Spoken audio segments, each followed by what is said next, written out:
আমি এমন একটা পর্যায়ে এসে দাঁড়িয়ে আছি যেখানে আমি কিছুই করতে পারতেছি না। না পারতেছি পরিবারের মানুষের স্বপ্ন পূরণ করতে, না পারতেছি নিজের স্বপ্নগুলো পূরণ করতে। আসলে একদম জীবনটা আমার থমকে গেছে। আমি কিছুই করতে পারতেছি না। কি হচ্ছে আমার জীবনের সাথে, কেন হচ্ছে, এই হিসাবগুলো আমি মিলাতে পারতেছি না। বিশ্বাস করেন ভাই, প্রচুর পরিমাণে ডিপ্রেশন কাজ করতেছে ভিতরে। আমি অনেক ডিপ্রেশনের মধ্যে আছি। আমার জীবনের সাথে কেন এগুলো হচ্ছে আমি নিজেও জানি না। তবে একটা জিনিস কি, কোনো কিছুর হিসাব আমি মিলাতে পারতেছি না। একটা সময় ডিপ্রেশন কি জিনিস জানতাম না, এখন জানতেছি।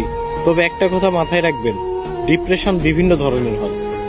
শুধুমাত্র প্রেম বিচ্ছেদের কারণেই যে মানুষ ডিপ্রেশনে ভোগে, বিষয়টা এমন না। সবচেয়ে ভয়ানক ডিপ্রেশন হচ্ছে ফ্যামিলি প্রবলেম। হ্যাঁ, এগুলো আপনারা বুঝবেন না, যারা মধ্যবিত্ত পরিবারের একমাত্র তারাই বুঝবে। ডিপ্রেশন অনেক কঠিন একটা জিনিস, এখান থেকে সহজে কেউ বের হতে পারে না, কেউ ডিপ্রেশন কাটিয়ে উঠতে পারে না। তবে আলহামদুলিল্লাহ, ধৈর্য ধরে আসি, ভালো কোনো একদিন